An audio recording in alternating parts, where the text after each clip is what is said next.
नमस्कार, मैं हूं शिवानी और आप देख रहे हैं जर्नो मिरर। आज हम जेएनयू के कैंपस में हैं और बात करने वाले हैं हाल ही में इंट्रोड्यूस किए गए एक कोर्स के बारे में जो काफ़ी ही चर्चा और विवाद में रहा है।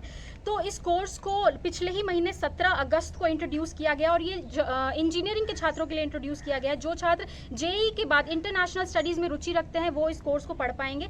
इस कोर्स में जो है विवाद की बात ये है कि किस तरह से धार्मिक कट्टरपंथी आतंकवाद का एक रूप सिर्फ इस्लामिक जिहादी आतंकवाद बताया गया है। साथ ही साथ इसमें यह भी बताया गया है कि तत्कालीन सोवियत संघ और चीन की कम्युनिस्ट शासकों का इस्लामिक स्टेट पे बहुत ज़्यादा इन्फ्लुएंस रहा है, जिसकी वजह से आतंकवाद को बढ़ावा मिला है। साथ ही साथ जेएनयू के टीचर्स यूनियन का यह आरोप है कि जिस बैठक में इस कोर्स को पारित किया गया था वहाँ पर चर्चा करने की अनुमति नहीं थी। साथ ही साथ उन्होंने ये भी कहा है कि जहाँ पे इसकी नींव रखी गई है, स्कूल ऑफ इंटरनेशनल स्टडीज़ में इसकी नींव रखी गई है, इसकी रूपरेखा तैयार की गई है, उनके डीन को भी इस कोर्स के बारे में कोई अंदाजा नहीं था। तो हमारे साथ जेएनयू के कुछ छात्र मौजूद है, आइए हम उनसे बात करेंगे, उनसे पूछेंगे कि उनको क्या लगता है किसी एक धर्म को या किसी एक कम्युनिटी को आतंकवाद से जोड़ना किस हद तक सही है, बताइएगा। सबसे पहली बात है कि जिस हिसाब से पूरे डेमोक्रेटिक प्रोसेस को बाईपास करके ये पास किया गया, आपको पता है डेमोक्रेसी आजकल कैसे हो गई है। किसी भी मीटिंग में आप अपने ही लोगों को रखते हैं, वो ना बोलते हैं ना आपसे सवाल करते हैं और किसी भी कोर्स को पारित कर दिया जाता है। तो इस तरह से किया गया है। दूसरी बात, अगर हम टेररिज्म पे बात करना चाहते हैं तो टेररिज्म पे बात कीजिए, इससे हमारा नहीं है। पर टेररिज्म को देखने के लिए ये भी देखना पड़ेगा कि आखिर टेरर फैला कौन रहा है। क्या एक धर्म के आधार पर ही आपको सिर्फ टेररिज्म दिखता है या आपको सिर्फ एक रीजन के आधार पर टेररिज्म दिखता है? आप नॉर्मली किसी भी एकेडमिक इंस्टीट्यूशन में जब हम कोई भी कोर्स को देते हैं तो उसमें सबसे पहली चीज़ होती है कि हम उसका एक अच्छी तरीके से उसका एनालिसिस करना चाहते हैं। पर इस पर्टिकुलर कोर्स में ऑलरेडी ये एज्यूम कर लिया गया है कि इस्लाम से अगर आप जुड़े हुए हैं तो आप टेरर फैला रहे हैं, आप सोवियत संघ से जुड़े हुए हैं तो आप टेरर फैला रहे हैं, अगर आप कम्युनिस्ट विचारधारा से जुड़े हुए हैं तो टेरर फैला रहे हैं। तो अगर दोनों ही बातों में हम बात ध्यान से देखने की कोशिश करें तो क्या मजदूरों की आवाज़ उठाने का मतलब है टेरर फैलाना? क्या जंगल ज़मीन अपने हक की बात करने का मतलब है टेरर फैलाना? क्या कोई भी इंसान जब किसी एक धर्म से, हम लोग सेकुलर स्टेट हैं जहाँ पे सेकुलर होने का मतलब है सर्वधर्म समभाव, जहाँ पे हम सभी धर्मों को एक समान भावना से देखते हैं, तो क्या समान भावना से देखना किसी एक धर्म को एक टेररिज्म का एक्ट है? नहीं, ये बिल्कुल भी नहीं है। और अगर हम दूसरा एस्पेक्ट देखते हैं, जैसे बहुत से लोगों ने कहा कि आज का टेररिज्म आप देख रहे हैं, भाजपा की सरकार जब से आई है तब आप देख रहे हैं कि जिस हिसाब से माचो हिंदुइज्म को प्रमोट किया जा रहा है। माचो हिंदुइज्म का मतलब यही है कि जो आजकल यूथ तलवार लेके बंदूकें लेके बाहर निकल रहे हैं, किसी को भी धमका देते हैं, किसी को मार देते हैं, इसको आप क्या नाम देंगे? तो ये दो तरह के पहलू हैं। मैं मानता हूं कि एकेडमिक स्पेसेज में आप कुछ भी बात कर सकते हैं, लेकिन किसी भी बात को शुरू करने से पहले यही एज्यूम कर लेना कि एक पर्टिकुलर धर्म विशेष ही आतंकवाद फैला रहा है, मेरे हिसाब से सरासर गलत है।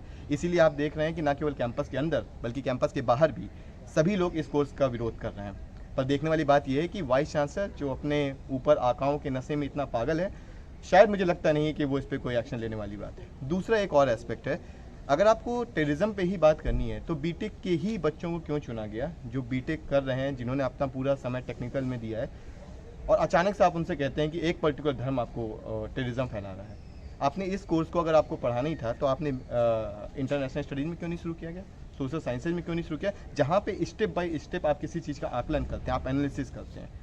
हम मान भी लेते हैं एक बार के लिए, अगर मान भी लेते हैं कि सपोज करिए ऐसा किया जाता है, तो उसके लिए एनालिसिस जरूरी है ना, उसका क्वेश्चन करना जरूरी है कि नहीं है। इस पूरी चीज़ों को हटाते हुए सिर्फ एक तरह से जो डिक्टेटरशिप होती है, अब एकेडमिया में डिक्टेटरशिप ऐसे होती है कि आपने कोई कोर्स ऑफर कर दिया है, उसका आपने सिलेबस फिक्स कर दिया है और आप उसको डिपॉजिट कर रहे हैं किसी के माइंड में रादर देन क्वेश्चनिंग। इसलिए ये पूरा कोर्स सरासर बेईमानी के तौर पर किया गया है, डेमोक्रेटिक प्रोसेस को बाईपास किया गया है और किसी भी एक धर्म को आधार बना करके वही टेररिज्म फैलाता है, ना केवल एक कॉन्स्टिट्यूशनल राइट्स को बाईपास कर रहा है, साथ ही साथ जो हमारे फंडामेंटल राइट्स हैं, एक्सेसिबिलिटी की बातें जो हो रही हैं कि इक्वल एक्सेसिबिलिटी होनी चाहिए, क्वेश्चनिंग को जो पूरी तरह से डिमोलिश किया जा रहा है, साइंटिफिक टेम्पर की जहां बात होनी चाहिए यूनिवर्सिटी कैंपसेज में, उन सबको ताल-ताल किया जा रहा है। जी, आइए हम और भी छात्रों से बात करेंगे और देखेंगे कि उनकी इस बात में क्या राय है। देखिए, अभी फ़िलहाल जो हम लोगों ने सुना है कि कुछ दिनों पहले जेएनयू में बीटेक के बच्चों के लिए एक कोर्स नया लाया गया जिसका नाम है counter terrorism asymmetric conflicts and strategics for cooperation among major powers. इसमें जो बीटेक के फाइनल ईयर को छात्रों को ये पढ़ाया जाएगा।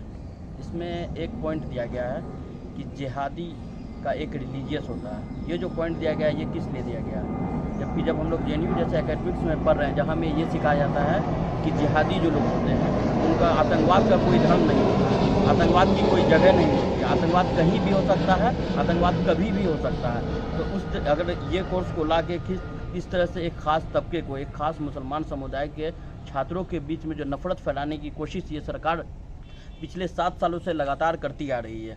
अगर ये जो जिहादी को अगर ये रिलीजियस से जोड़े तो मैं एक सवाल आपके माध्यम से मोदी जी से और उनकी सरकार से पूछना चाहूँगा कि चंद दिनों पहले जंतर मंतर पे संसद की कुछ ही दूरी पर कुछ लोग आते हैं और ये स्लोगन देते हैं कि मुल्ले काटे जाएंगे और राम राम चिल्लाएंगे।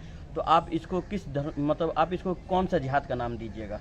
मोदी जी से पूछना चाहते हैं ये कौन सा जिहाद है जहां मुल्लों के काटने की बात चल रही है? ये कौन सा जिहाद है जहां यूपी में लगातार मुसलमानों को राम के नाम पर मारने की कोशिश की जा रही है? मध्य प्रदेश में दलित होने के नाम पर, उसके घोड़ी चढ़ने के नाम पर उसे मारने की कोशिश करी है। तो ये कौन सा जिहाद है? ये कौन सा तालिबान है? ये कौन सा टेररिज्म है? तो हम मोदी जी से कहना चाहेंगे कि ये सब जो कोर्स ला के आप आपसी एकता को, आपसी भाईचारा को, और जहाँ तक हमारी जो हिंदू मुसलमान के बीच जो गंगा जमुनी तहजीब को ख़त्म करने की आप जो लगातार कोशिश कर रहे हैं, इन सब से दूर हट के अगर आप शिक्षा पे, स्वास्थ्य पे और देश की उन्नति पर अपना ध्यान आकर्षित करेंगे तो वो देश के भविष्य के लिए और हमारे भविष्य के लिए ज़्यादा सुरक्षित।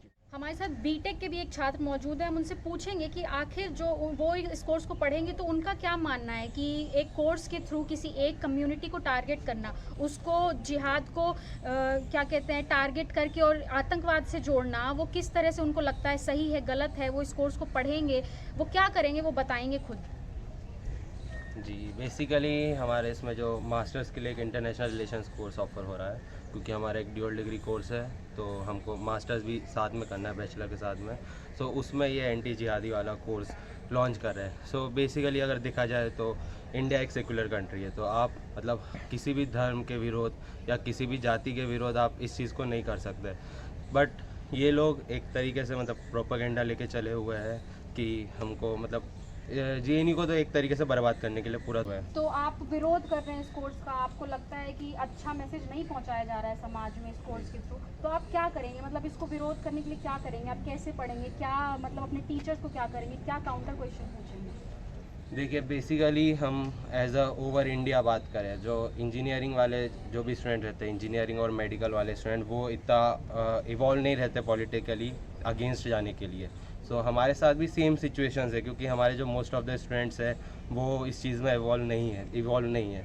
सो हम बेसिकली जो हमारा स्टूडेंट यूनियन है, यहाँ पे जो ऑर्गेनाइजेशंस है, हम उनके साथ में बढ़कर जो भी हो पाएगा हम लोगों की तरफ से। बट बहुत सारे बच्चे रहेंगे जो इसका विरोध भी करेंगे, वो चाहेंगे कि ये पढ़े, तो उनको भी समझाना हमारा पहला वो है कि हम उनको समझा पाए और फिर बाद में जाके फैकल्टी के सामने विरोध कर पाए। तो आपको क्या लगता है कि इन्होंने जानबूझ के बीटेक को चुना है क्योंकि वो पॉलिटिकली इतने इवॉल्व नहीं होते जैसा कि आपने कहा, और बाकी सोशल साइंस के या आर्ट्स के बच्चे पॉलिटिकली बहुत इवॉल्व होते हैं और उनको पता होता है क्या करना है क्या करना, तो आपको लगता है कि बीटेक के बच्चों को जानबूझ के चुना गया इस कोर्स के लिए? जी, ये तो सच्चाई है, क्योंकि हमारा कोर्स भी जब चालू हुआ था वो भी यही प्रोपेगेंडा को स्टार्ट करने के लिए चालू किया था, क्योंकि यहाँ पे जो बाकी स्टूडेंट्स है, जो सोशल साइंस के स्टूडेंट्स है, वो सब हमेशा से विरोध करते हुए आए जो भी गलत चीज़ हो रही है या फिर जो उन्हें गलत चीज़ लग रही है उससे विरोध करते आए हैं। बट आप अभी देख सकते हैं कि अभी यहाँ पे MBBS भी चालू होने वाला है, डॉक्टरी वाला भी, वो भी सेम प्रोपेगेंडा के थ्रू, क्योंकि हम ऐसे बच्चों को लेकर आएंगे एक छत के नीचे जो हमारा विरोध नहीं कर पाए, वो उनका मेन प्रोपेगेंडा यही है। जी, तो आपने देखा कि बीटेक के छात्र खुद बता रहे हैं कि वो किस तरह से इस कोर्स का विरोध करेंगे और उनको नहीं पसंद कि ये कोर्स लाया गया है और सोसाइटी में जो मैसेज दिया जा रहा है, एक तबके को जो टेररिज्म से जोड़ के दिखाया जा रहा है, उससे बच्चे साफ उसके खिलाफ हैं और उसका विरोध कर रहे हैं।